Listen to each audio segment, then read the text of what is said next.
in that part of your academic educational career had such a negative impact on you that it was very, very difficult for you to overcome, and evidently you've overcome all of that, not perhaps all of that, but many things in your life before, up until now. But do you think that that had a tremendous impact upon you deciding to come back into the system? Were you led by Ms. Fatuga? How did you simply overcome all of that, pull all of that together? Well, it was very hard because it was a gap between my reading and what I knew was best, and what I knew I could know in the future that would help me. And it was just a gap between my GPA, my ACT scores, everything was just a gap. And it's like, how could you put something back together if it's a gap? So just coming back to school, it was difficult, but I knew it had to be done, because if I don't have my high school diploma, how would I manage to get a great job in the future, or go to college if I want to do that, or even receive a higher paying job? So it was difficult, but it was all worth it. Like, Rashida helped me out. It was a bunch of college students who talked to me, different people that I got to meet, and just to hear their side of the story and what they go through and how they didn't stop. I was just stay persistent. And so you think what you're talking about now can have a real impact upon a large number of other young people who might be caught up in this transitional school kind of situation? I think so. If they're willing to do it, then why not do it? It's nothing wrong with doing it with someone who's doing it like you want to do it, and just doing it together.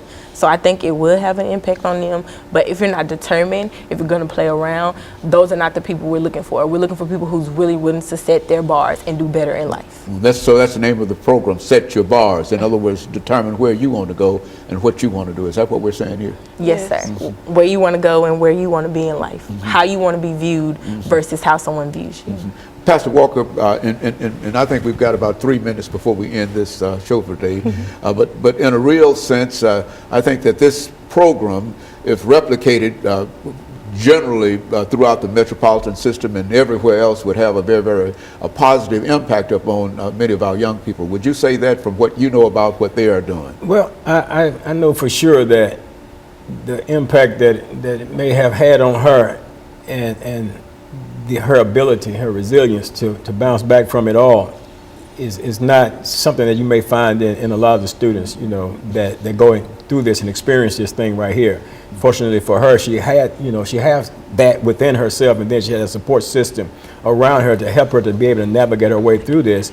And, you know, then they brought down the standards and stuff like that, you know, even set roadblocks when she got back somewhat into the system. Now she's saying that, you know, she's not been able to experience a lot of things that she would normally have experienced as a senior who had a determined mindset to excel in the things that she was in school to accomplish. So there was a whole lot that goes into that process. But what I really like to do is be able to identify to your audience here how they can get in touch with Gideon's Army and the Peace Project, so that we can create some partnerships and move this thing forward. Ms. Fatuga, why don't you give us that information about how people might be able to get in touch with you, and how they might be able to help you in order to perhaps make this a much broader operation than you have. Thank you. Our phone number is 615-852-7530.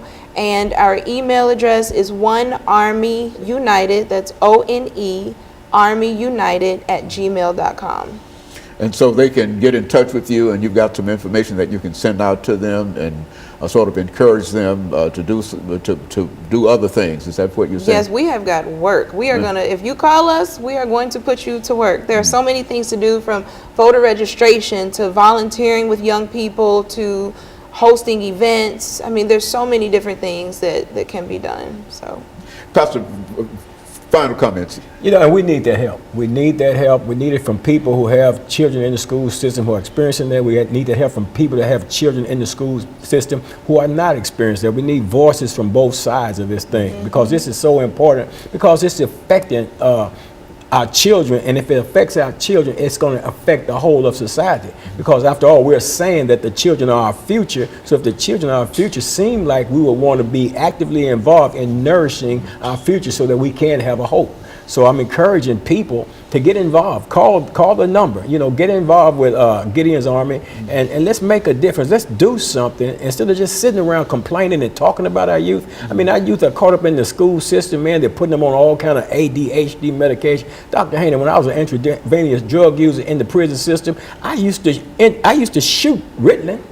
You know, we call it BAM, you know, get high on it. And they're giving this to our school children because they simply don't want to take time out to figure out how they can teach that child. So they send them, rush them out somewhere, mislabel them as having some type of situation going on with them, and then poison them with all them drugs all the rest of their life. Very good. And of course, let me thank the three of you for coming by and giving us that excellent information. And let me encourage our audience to tune in again next week for another informative edition of Comments.